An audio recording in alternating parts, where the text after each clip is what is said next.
providing oversight of clinical education, epidemiology, safety, accreditation, risk management, quality improvement, and nursing. She leads the development of our new patient safety and risk management education for all lines of business and collaborates with key individuals within our organization to facilitate the delivery of high-quality educational programs. She is a registered nurse and a certified professional in healthcare risk management and in nursing professional development. She earned a Bachelor of Science in Nursing degree, a master's degree, and a doctoral degree in education and healthcare leadership from Nebraska Methodist College. She did come down from Nebraska today. They're going to have a rough day tomorrow. I have a feeling that prime time is going to sweep the floor with them tomorrow in Boulder, but she's a good sport about it. So, we're going to have a rough year. We've had a rough 10 years, but we'll make it. Can everyone hear me okay? All right. So today, Sherry told you we are going to be talking about soft skills with a focus on how can we prevent medical malpractice. Well, in reality, we know we can't necessarily prevent a malpractice claim, but we can reduce your risk exposures, reduce the opportunity for something to pop up. What do I mean by soft skills? Soft skills kind of covers a broad range of things from empathy, humility, active listening, communication. Today, we're really going to focus on that communication piece, and not just communication with our patients, but actually communication with our healthcare team. And in a medical school and residency, there's a strong focus on those hard skills or occupational skills, which there should be. We want people who are knowledgeable out there taking care of our patients. But sometimes those soft skills kind of get put off to the wayside. And you'll see some statistics throughout this program today that show that does happen. And within your packet, I'm told you guys are given a QR code, or you have the opportunity to be able to access the slide set if you want to. And I'm not sure if the hyperlinks in your QR code or in your packet are actually active links that you can click on that will take you to additional information. That slide set that I provided has more slides than what I'll be going over today, because I wanted to give you guys the additional information, the research, the data behind what I'm talking about today, so you can do some additional research on the topic if you want to. If those hyperlinks don't work, you can feel free to email me and I can shoot you over a PDF of the slide set that has active links in them. In medical school and in residency programs, like I said, there's always been a focus on those hard skills, and the soft skills kind of got left behind. In 2015, they did start requiring some of those soft skills to be evaluated in entrance exams. So they've made some headway from that perspective. And now they're starting to integrate more soft skill training and education, both in residency and also out in the community. If you Google CME programs, you're going to find, even since COVID, kind of an explosion of soft skill type programs that are available out there. And some of these skills don't come naturally to everybody, and that's okay. They can be learned. You can get better at them over time. So let's go ahead and get started. Why do we even care about communication, and how is it reflected in med mal claims? Well, what we find in the slide set that you have, the next slide actually has the data set in there. When a suit is filed, there are contributing factors. It's never just straightforward, we amputated the wrong leg or we gave the wrong medication. It's never that cut and dry. There's always contributing factors. And in 46% of our cases, we find that communication is an issue. Now, it's not just communication with patients, it's also communication within the healthcare team. And so that's why we know it's an issue. This closed claims data set was actually published in 2003, and it includes data through 2021. The previous version, I would note, our communication contributing factors accounted for 44% of our cases, so we're going in the wrong direction. We need to make some changes and we need to intervene, because, in 2 years when we crunch this data again, we don't want to be sitting at 48%. We want to see a reduction in communication as a contributing factor. We need to make some changes. So we use Cradco, or Candelo is their new name. So we use Candelo to evaluate and dig a little bit deeper into our closed claims data. And what we found is that 57% of those cases that had communication as an issue, it was a provider to provider or a healthcare team communication issue, while 55% there was a patient provider communication issue. Now that doesn't add up to 100% because in 12% of those cases there's overlap. It involved both of those. And the thing that I would really, I need a pointer.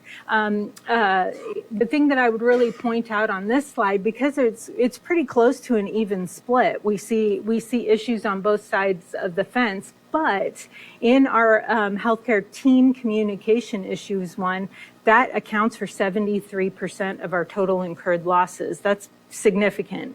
And then on the patient provider communication issues, that's 43%. And then there's the 16% where it's kind of shared.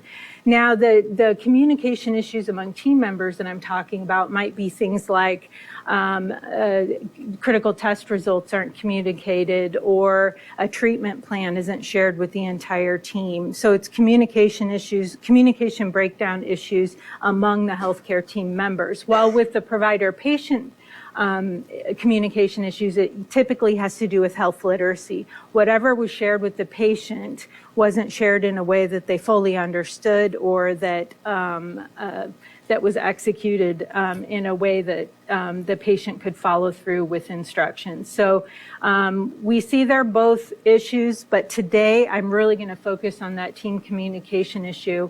And I'm going to touch on those patient issues. I'm going to give you some strategies to communicate with your patients in a more effective way, but the true focus is going to be that team communication. And unfortunately, one of the things that we have amongst our masses is behavior that contributes to those communication issues. So now we're going to be talking about inappropriate behavior and disruptive behavior. Now, some of you may have just shut down and said, I'm not disruptive. I don't have any behavior issues. This doesn't apply to me. And in reality, it does, because when you have one person on your team that has disruptive behavior, it affects the entire team. It changes how that team functions. And we're going to talk a little bit more about specifically what those disruptive behaviors are, because often when people think of disruptive, they're thinking of the big outbursts, or the yelling, or the things that everyone is talking about in the hospital when they occur. But it's actually a little bit more than that. The AMA actually defines inappropriate behavior as conduct that's unwarranted and reasonably interpreted to be demeaning or offensive. Now, that's pretty broad, and what's offensive to me might not be offensive to you, and vice versa. So sometimes that's kind of a moving target to figure out what's inappropriate. Obviously, if you're questioning in your head whether or not you should say or do something, clearly don't do it. Take another path, because in all likelihood, that's probably one of the behaviors that's in that gray area. Now, for disruptive behavior, it kind of takes it a little bit further. We're talking about abusive conduct that the intent is to harm or intimidate the other person, and typically leads to a patient safety issue. Now, they further split up that disruptive behavior into 3 buckets, and I'm actually going to talk about them in reverse order. I'm going to talk about those aggressive disruptive behaviors first. Those are the ones risk management gets called about. The angry outbursts, the misbehaving in the OR, raised voices, demeaning behavior, things that intimidate. These are the things that most people, you hear, oh great, Dr. Brown, I hope there's not a Dr. Brown in here. Dr. Brown showed up today. We're not sure who we're going to get today. Are we going to get happy Dr. Brown, or are we going to get angry Dr. Brown? Oftentimes those are, I see some people giggling, and I'm assuming it's because you guys have a Dr. Brown in your area that it's hard to pinpoint who you're going to get. Those are the types of behaviors that they really do need to be addressed, but they're easier to identify. When we start looking at these passive-aggressive behaviors, the excessive sarcasm, I have a sarcastic sense of humor, so I have to be really careful with who I'm I'm being sarcastic with, because it doesn't always translate. It doesn't translate culturally, and sometimes it just doesn't translate. Even within my same culture, people don't understand. I was just kidding.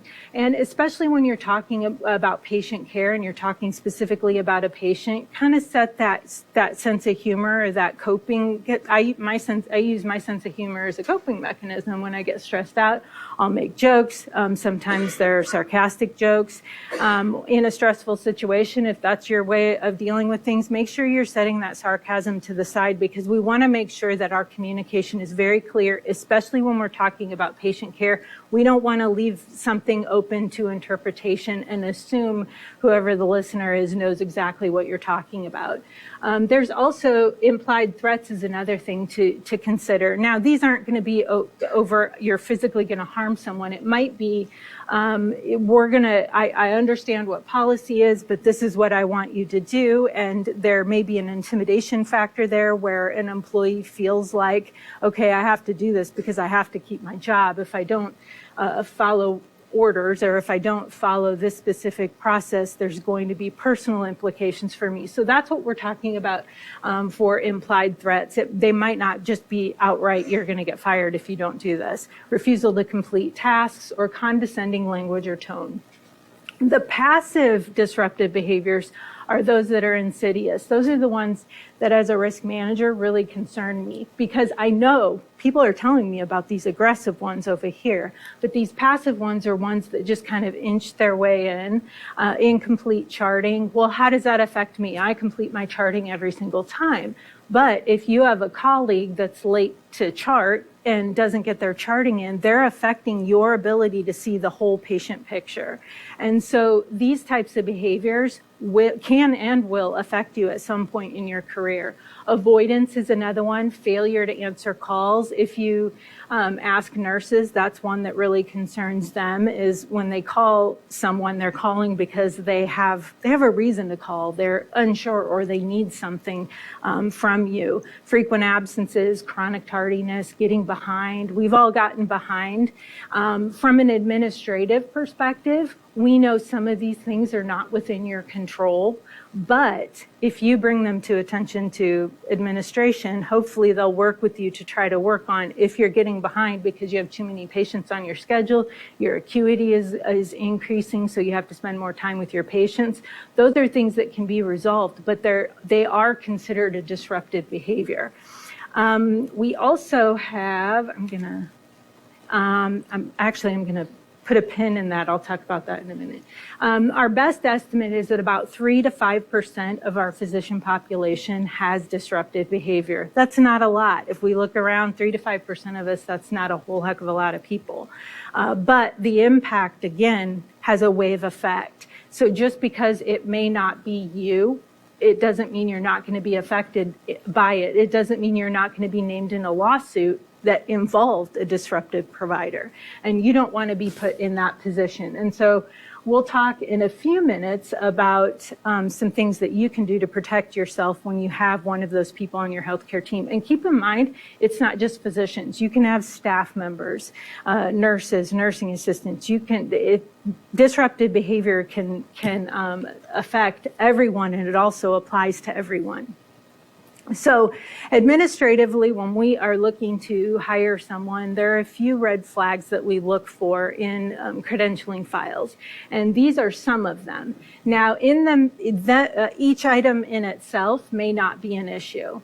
Frequent job changes. If you're married to a military spouse, that could easily explain your frequent job changes. You want to move with your spouse. A history of investigations. Well, that's not necessarily concerning. What we're looking for is patterns. So just to reveal a little bit about me, I've been investigated by the Office of Civil Rights as well as by the State Nursing Board because a patient was upset because my name was on the termination letter when we terminated her from our system. So she filed some complaints. These investigations are not quick, and they are required. If a patient complains or if there's a concern, they investigate whether you did anything wrong or not. Now, in my situation, it took about 2 years to get the Office of Civil Rights out of our business. They did find that there wasn't anything amiss, but during that time frame, I had a 2-year period where if I went to go look for another job, I would kind of feel obligated to let them know there's an Office of Civil Rights investigation going on. Did I do anything wrong? No, my name just happened to be on the chart. So when you have credentialing departments reaching out to you and asking you for information, you don't need to be ashamed about the information that's out there. Make sure you share it with them so that they can put it into context, because if they undig it and if they're digging along and they find it, that's going to make them feel a little bit very different about looking at your file. Why didn't they tell me this? Why are there 3 investigations going on?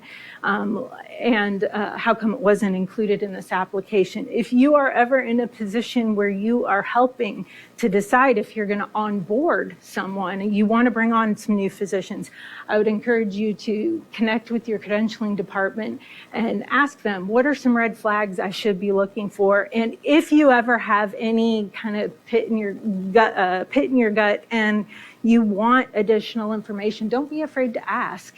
Ask for clarification if the dates don't line up. Those types of things are important because you need to feel really comfortable with everyone that you're pulling into your department, because you're going to be working with them on an ongoing basis. So there are also some contributing factors to disruptive behavior, and I kind of touched on this a little bit earlier, where you've got Dr. Brown coming in and you never know who you're going to get, a little bipolar, not sure if we're going to get happy or sad today.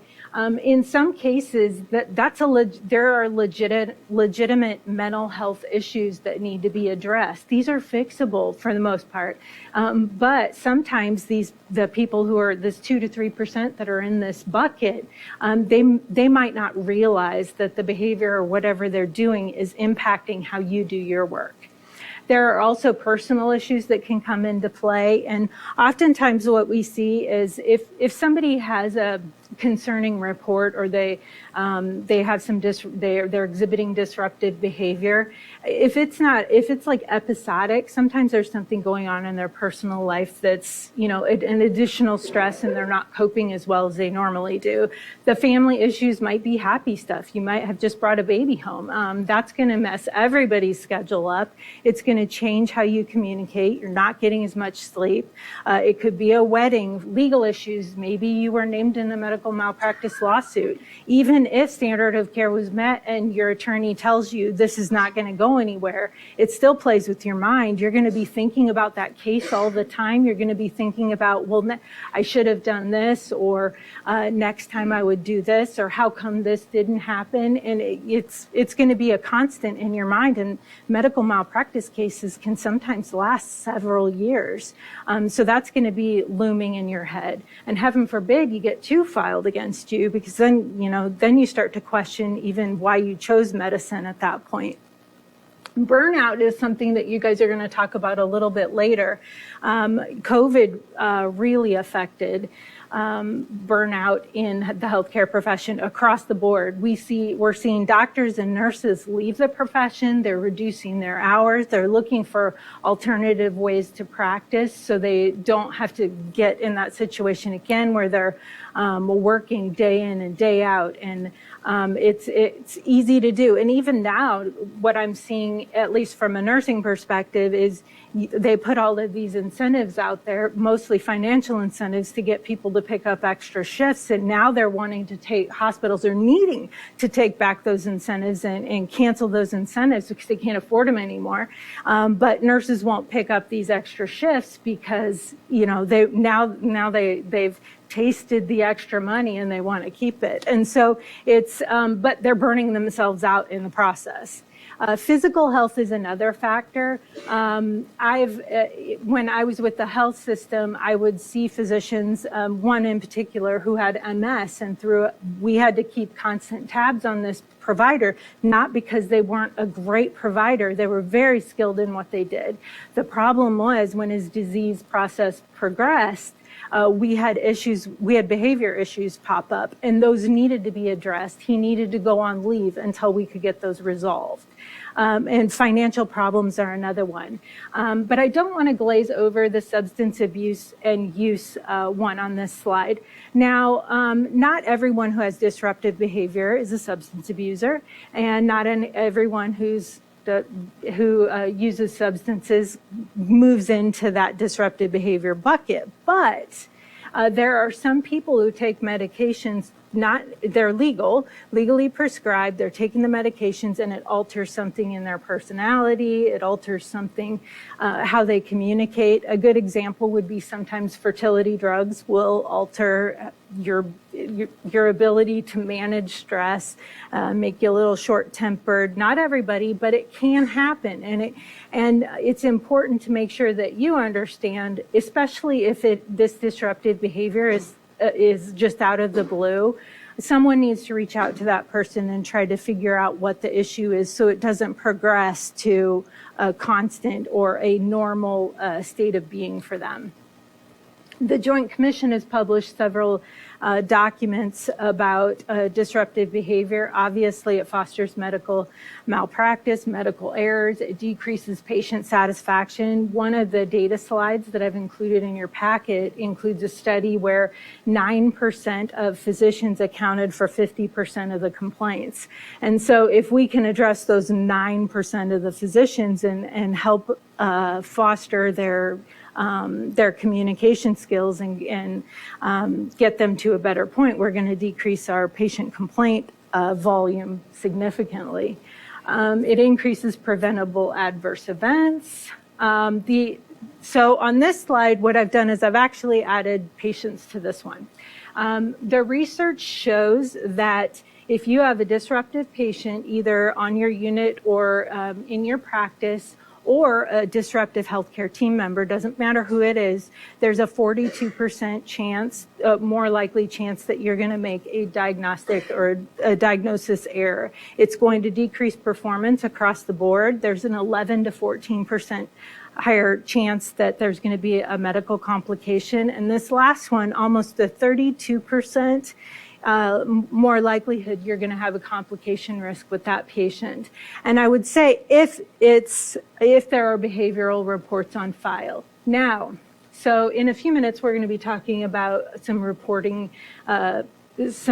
processes you can implement to track those behavior records. 4 seems like a lot. Hopefully, we are addressing these disruptive behaviors before we have 4 on file. But I would also say, as far as patients go, as a risk manager, I can't tell you how many times where I had a physician come into my office and say, we need to terminate this patient. They are rude to the front desk staff. They speak terribly to the nurses. They're non-compliant. They're a terrible patient. We need to get them out of the practice. And so I say, okay, let's pull up their record. You pull up their record and they're perfect. They don't do anything wrong. There's nothing documented to support all of these problematic behaviors that apparently have been going on for a really long time. You've just hit your frustration level and you want to get that person out of the practice. That Office of Civil Rights situation, that was the classic example of that. If we don't have sufficient documentation, it makes it more difficult to defend that type of case. So if you have a disruptive patient in your practice, I would highly encourage you to engage risk or call your med-mal carrier early on to talk about the behaviors. How do you document those behaviors? You might want to consider some behavior contracting that gives the patient some very clear rules. This is how we play the game, and if you violate this, the implications are you'll be terminated from this practice, or you'll have to transition your care to a new provider. So it's really important that you're making sure you're getting things documented so that risk can help you, or so that you have enough sufficient evidence if something is filed against you, abandonment or something like that. About 8% of physicians are sued annually, And your odds actually increase if you have some behavior-based issues. Some of these, you're 6 times more likely to be sued if you don't consider other people's suggestions. So if you have a specialist that you're consulting with and you completely ignore them, or if you have someone on the healthcare team and they're calling you and they need something and you're ignoring that, you're 6 times more likely to be sued. You snap at others when frustrated, you don't pay attention, doesn't inform others of the treatment plan. That's an example of that would be, I don't have time to document today, I'm just gonna go home, I'll document on another day, it's in my desk, I'll get back to it later, and it doesn't end up getting entered in the chart, or the patient seeks care another avenue, and this set of healthcare providers don't have your information from earlier in the day.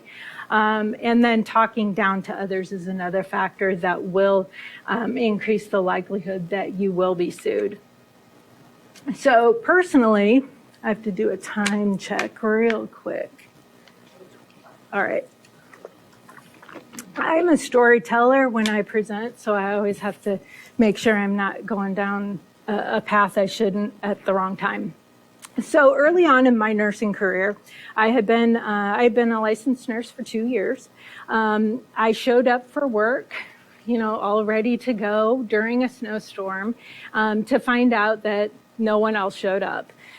This is a metro area. It's got, we're a medical hub. There's lots of healthcare providers, but when the snowstorms hit, if you show up, you're probably going to be one of very few that do.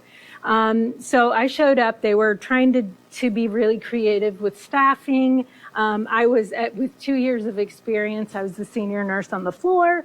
They were adjusting. It wasn't my floor. It was a transitional care unit. So they moved me down to the transitional care unit. I had 3 patients, but I was doing IVs for the entire floor because I was the only RN. They pulled in a couple of LPNs, and they had a bunch of nursing assistants they were able to get in touch with were able to come in. So people-wise, we had plenty of people to take care of these patients, and we were doing a fabulous job. About 2 o'clock in the morning, I had my 3 patients that were my primary patients, and I had finished all the IVs, and I went to sit down to chart right outside one of their rooms, and she flips on her light, and I thought I was disturbing her because I'm out there tapping, trying to get all my charting ready and complete. And I asked her if she was doing okay, and she's like, well, I just feel different. And so I go into her room and I take a look at her. She had been in the hospital at this point close to 3 weeks. She was getting some IV antibiotics. She had a ton of IVs, and that's one reason why she was assigned to me, because I was the only one that could administer IV medications on the unit that night.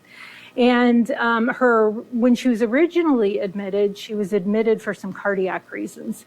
She was moved down to the transitional care unit because she needed to get her IV medication, mostly antibiotics, completed before she got discharged home. And so I took a look at her. I had taken care of her 2 other times during that time span, and I did notice her skin coloring was a little bit different. It wasn't like, oh my gosh, you look a lot different. She just looked, I couldn't even pinpoint exactly what it was. She just looked different. And she kept telling me, it just feels different up here. It wasn't pain. I did, checked her vital signs. I was doing all of the cardiac checks. And actually that's where my brain was going, was something was going on cardiac wise. That's why she was admitted in the first place. So I go back to the medical record and I'm trying to figure this out, looking at her past vital signs, her labs, if anything had changed over the past few days. There wasn't, again, nothing was jumping off the page, but she just kept telling me she was uncomfortable. There wasn't anything on her medication list that would address an uncomfortable feeling in her chest. She had some cardiac things, but I went ahead and I called the cardiologist at 2 o'clock in the morning. I told him what was going on. I told him I was actually hoping he would order an EKG or some testing, or actually move her back up to the telemetry unit so they could monitor a little bit more closely, especially since we were so short-staffed. So when I gave him my full long report of everything that was going on, and he said, "Did you know she had GERD?" And I look at my nurses are given a care plan at the beginning of the shift that has like a summary of everything that's going on, and that wasn't on there. There were no medications to indicate GERD had been an issue, and it hadn't even crossed my mind, to be honest. And I go, "Oh no, I didn't know that." And he goes, "I can't believe you called me for GERD at 2:00 in the morning while I'm doing a heart cath." And he hung up the phone. Before he hung up the phone, he had actually yelled at me for about it felt like forever, but it was only for like a minute. But he was yelling at me, insulting me. He couldn't believe that I had done this. And so with all of my 2 years of experience and my wisdom, I sat down at the chart, and it didn't even dawn on me that that was not appropriate. What he had done to me was not appropriate. I sat down with her chart, and I'm like feverishly looking for that GERD diagnosis and who I can call to try to get her in a spot where she was more comfortable. And I'm looking through the chart, and about 2 minutes later, the house supervisor came up to me, and she's like, "How's it going?" And I'm thinking she's talking about the entire unit because of our staffing issue. And I start spittling off, "Oh, we're doing great. Everyone's being a real team player. We're getting things done." And she goes, No. I mean about this patient." And the first thing that popped into my head was, he called and reported me because I'm a terrible nurse. I was embarrassed. I was humiliated. And so I start giving her a summary of everything that I looked up on the patient. And she asked if she could go take a look at the patient. And I'm like, "Yes, absolutely, please." And she goes in and takes a look at the patient. And she comes out and she says, "We need to get this patient transferred." And she makes a couple of calls, gets the patient up to the telemetry unit. And within about 30 minutes, she coded. Then she was sent down to the ICU. She ended up in the ICU. Well, over the course of the next several days that I had worked, I got compliments from the chief medical officer, the chief nursing officer, of course, my boss. Other people were coming up and saying, "Good job on identifying that in your patient." But I can tell you, all of those kudos didn't matter, because the impact of getting yelled at when I had a concern about a patient stuck with me the rest of my career while I was taking care of patients. I always hesitated to call a doctor, especially if it was in the middle of the night. I wanted to make sure I had sufficient information. I wanted to make sure that the care plan I had enough information on it to be able to get the patient what they needed. A situation like that never happened again to me, but that one time affected my response to all of the other patients that I took care of when I was taking care of patients. And I can tell you, it was somebody in the cath lab. It was the cath lab team that actually called the house supervisor and told her what happened. It wasn't the physician who called and ratted me out. And so with that being said, Vanderbilt actually has a process. It's called Coworker Observation Reporting System. And what they have found is when they implemented this system, actually, the interesting thing is this 3%. They found that 3% of their medical staff, which include their advanced practice providers, also had patterns of behavior issues. So that's consistent with the other studies that we've seen where 2 to 3% of our population is the one with the actual behavior patterns and issues. But within their program, what they did was coworkers, colleagues had the ability to report disruptive behavior. With that, a peer is the one that addressed the issue. And when they set up this system where if you observed someone behaving in a way that was inappropriate, they empowered people to be able to go up to that person and say, "Look, Sherry, that didn't." I saw what happened in there. It didn't exactly go as we expected. What's going on? You sounded like you were pretty upset, pretty frustrated. And it gives them the ability and the power to be able to get to the root. And when that behavior is called out at that time, they saw a 71% rate where providers didn't have an additional report. So they were able to nip those behavior reports in the bud just by calling it to their attention. Because a lot of times risk doesn't hear about it right when it happens. If you see it, do something about it, say something, call it out, make sure whoever did it knows that it's not an appropriate behavior and not an appropriate response. Another part of their program is this approach, which if you look at the bottom part of the triangle, that's kind of what we just talked about. It's that coworker reporting system where if you see something, take them out for a cup of coffee, go have lunch with them, find out what's going on, let them know that whatever is going, even if they don't want to share what's going on personally or professionally or how stressed they are, calling them on it and making them aware that we can see something's going on and you need to make a change does make a difference. And then using this pyramid as you go up, if a pattern starts to occur, of course, that's when you pull in an authority figure, either a department chair or someone from risk, to be able to make them officially aware that it's an issue. And then if the pattern persists, of course, you progress to potentially some disciplinary action at the top of the chart. But the foundation is the really important part. If we can mimic that study at Vanderbilt, we have the potential to impact that 2 to 3%, hopefully, improving behavior and how people actually respond. So now we're going to talk a little bit about some solutions. The research shows that during medical education and residency training, the empathy actually decreases. That doesn't mean you guys aren't empathetic or that you've lost those skills. The research just shows that that does decrease when you're focusing so much on those hard skills. And so being self-aware and knowing what you're good at as far as your soft skills goes is really important. If you're not sure, talk to somebody, talk to a loved one, talk to a coworker, find out, ask them to be completely honest and say, am I good at active listening, or am I good at explaining things? So find out where your holes are and seek out education or training or someone to mentor you in those areas. Sometimes it feels awkward to ask somebody to help you to do those types of things, but it really will make you a better healthcare provider. It'll also reduce your risk exposures as far as medical malpractice goes. The next couple of slides in your packet go over communication strategies with patients.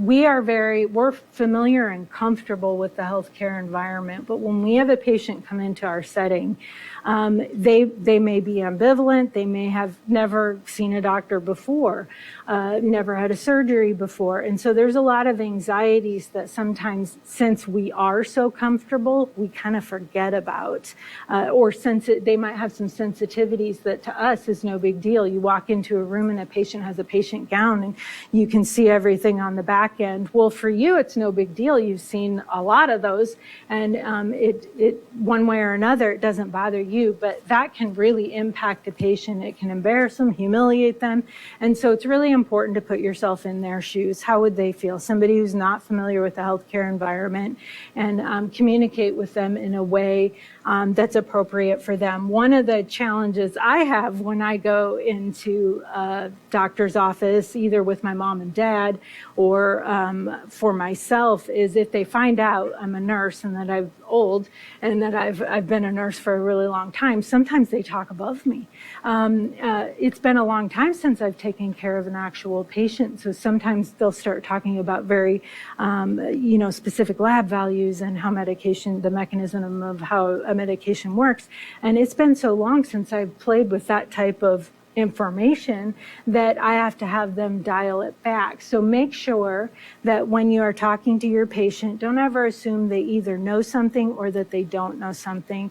It's kind of a fine line. I would not be offended if someone told me the very basics and spoke to me as though I had no medical knowledge. And I get frustrated with my mom because she'll be like, my daughter's a nurse.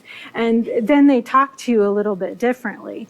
And I don't want that. I want to be told the same information that you would tell any patient, especially because I'm here with my mom and I'm just here to support my mom. I'm not here to make the decisions for her.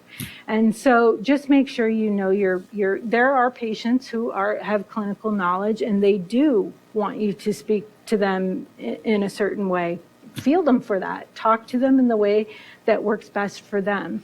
This is another slide that just talks about various communication strategies you can use with your patients to improve that communication. Now, surgical teams are a little bit special in that they have a lot of transitions that occur. They've got pre-op, intra-op, post-op. They've got stuff that happens even before the patient shows up for a procedure. And so there's a lot of opportunity there for communication breakdown. And you're also working with other teams. So you've got your office staff that you're working with, and you've also got that surgical staff or the surgical team that you're working with. And then once the patient is discharged to a unit, you've got that group of people that you're working with. And so there's a lot of opportunity to miss the mark as far as communication. And there are quite a few resources out there to improve surgical team communication. And on one of these slides, there's actually a link to Team Steps communication. And you may have heard of some of the Team Steps strategies. SBAR is one of those. CUSP is one of those. They've got lots of different acronyms out there. But I would encourage you to get very familiar with what those strategies are and make sure that you've kind of fine-tuned your communication within a surgical team. These strategies also apply to people who don't work in a surgical setting. So I did include them. I left them in your slide set. These strategies, which we're going to talk about a little bit, some of these strategies on the next slide, are additional resources that are available to you. And again, if the links don't work on your PDF, shoot me an email. It's christine.hoskin@medpro.com. So my name with a dot in the middle. And I can send you the hyperlinks to all of these resources so you can dig a little bit deeper if you want to. But that Team Steps communication that I was talking about is right here under Culture of Safety, because really that's what we're looking for. We're looking for a culture where everyone feels like they can raise their hand and voice a concern. Another Team Steps concept, they call it Stop the Line. Typically you see that in like the surgical area, but truly what we want is we want everybody to be able to raise their hand and voice a concern, patient safety concern or a process concern, and not feel like they're going to get yelled at or hung up on when they do have a concern. They all need to be addressed. Now, from an organizational perspective, what we've got or what we need to see out there is obviously a code of conduct. Now, if you've ever read a code of conduct policy, you know they're written at a very high level, and they don't really give you concrete examples of things to look for. But if you know what your organization's code of conduct looks like and what issues are problematic, you're going to be at a better position to be able to address issues when they do pop up.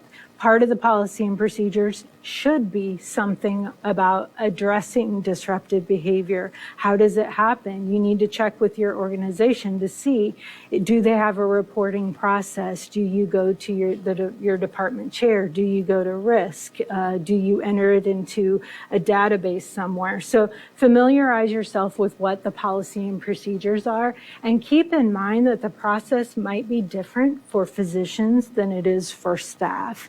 But if you have a staff member that their behavior is problematic or concerning, familiarize yourself with that policy as well and go through the proper channels to make sure those are captured and addressed.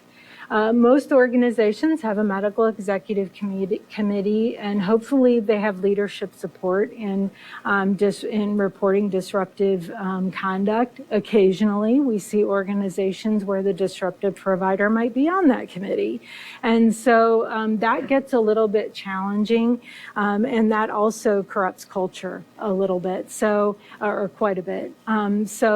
Make sure you know who's on your medical executive committee, and you can gauge whether or not you have leadership support when you identify an issue. Is it acted upon, or is it brushed under the table and ignored?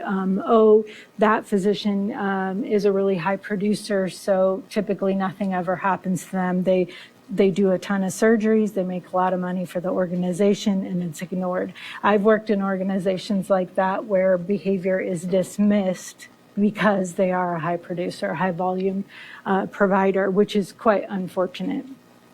I even had one, this is where I do stories all the time. I even had one, he was a cosmetic surgeon, and instead of actually reading his charts, he would literally chart in his record, signed but not read.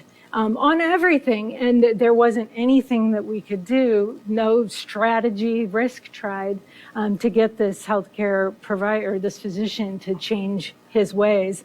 And unfortunately, even trying to go through these medical executive committees and trying to force change didn't work initially. Eventually it did, but it took a lot of work because he generated so much income for the organization. So early intervention and monitoring, that's what we were talking about a little bit earlier. Not all organizations have a formalized program like Vanderbilt, but that doesn't mean you can't do it. That doesn't mean you can't reach out to somebody.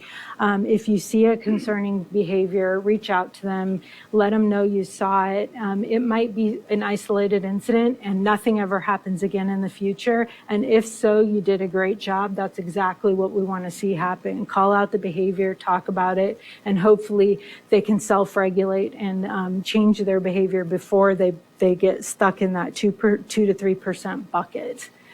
And then we encourage, of course, staff education and training. 25 years ago, things were a lot different back then. And it didn't even occur to me as a staff nurse that a physician hanging up on me and yelling at me on the phone was wrong. Common sense now is like, no kidding, Christine, how come you didn't pick up on that? But things have really changed.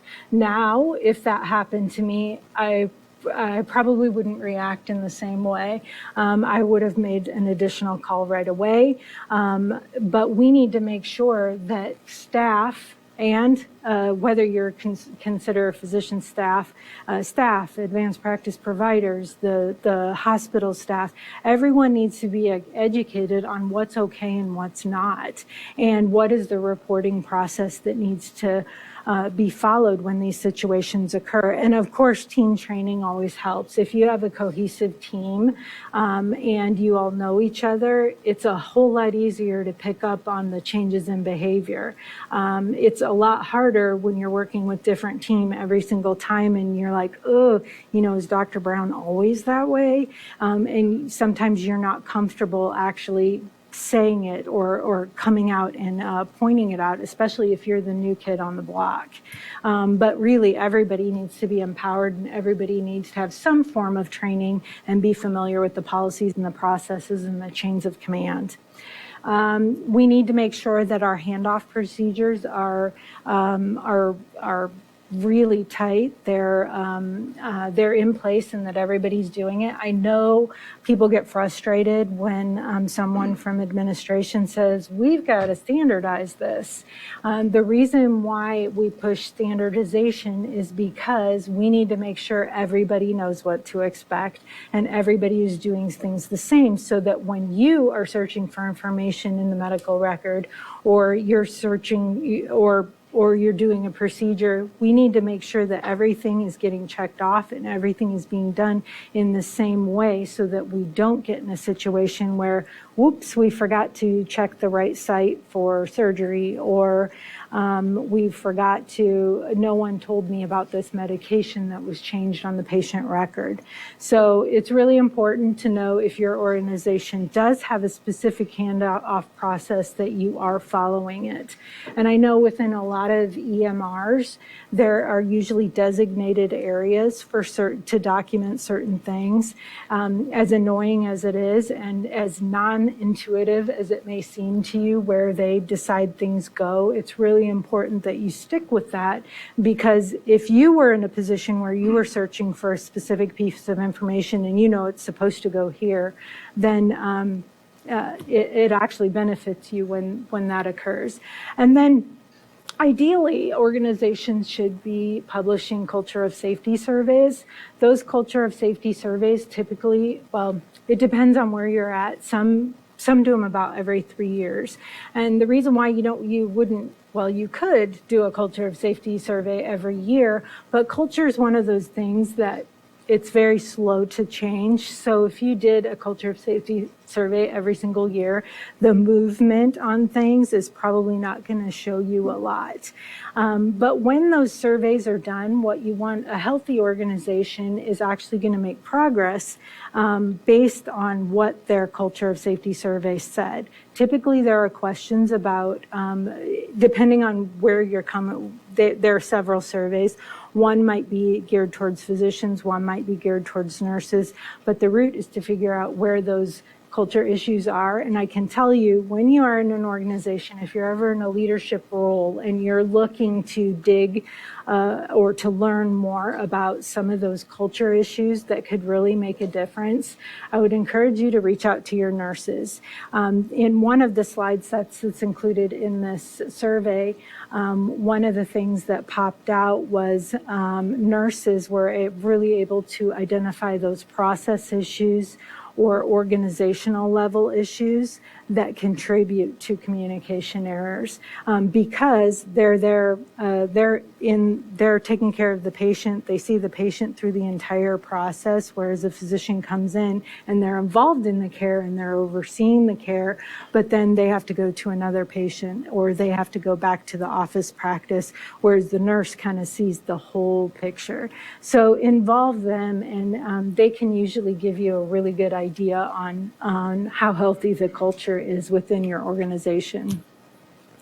So to tie it up, and I'm actually really impressed because I'm sitting at the 50-minute mark here, I'm going to reiterate that 46% of rate for communication contributing factors in a lawsuit. We've got to get that done. We've got to get that taken care of. And I think the best approach is to be able to nip it in the bud like Vanderbilt did and implement a system where everyone feels comfortable calling people out when there is disruptive behavior, and when appropriate, make sure that it's getting reported to either risk. Every system kind of has a different process. Sometimes you go through the department chair, but familiarize yourself with what that would look like, and feel comfortable reaching out to see if somebody does need something. Does anybody have any questions on anything that I've gone over? All right.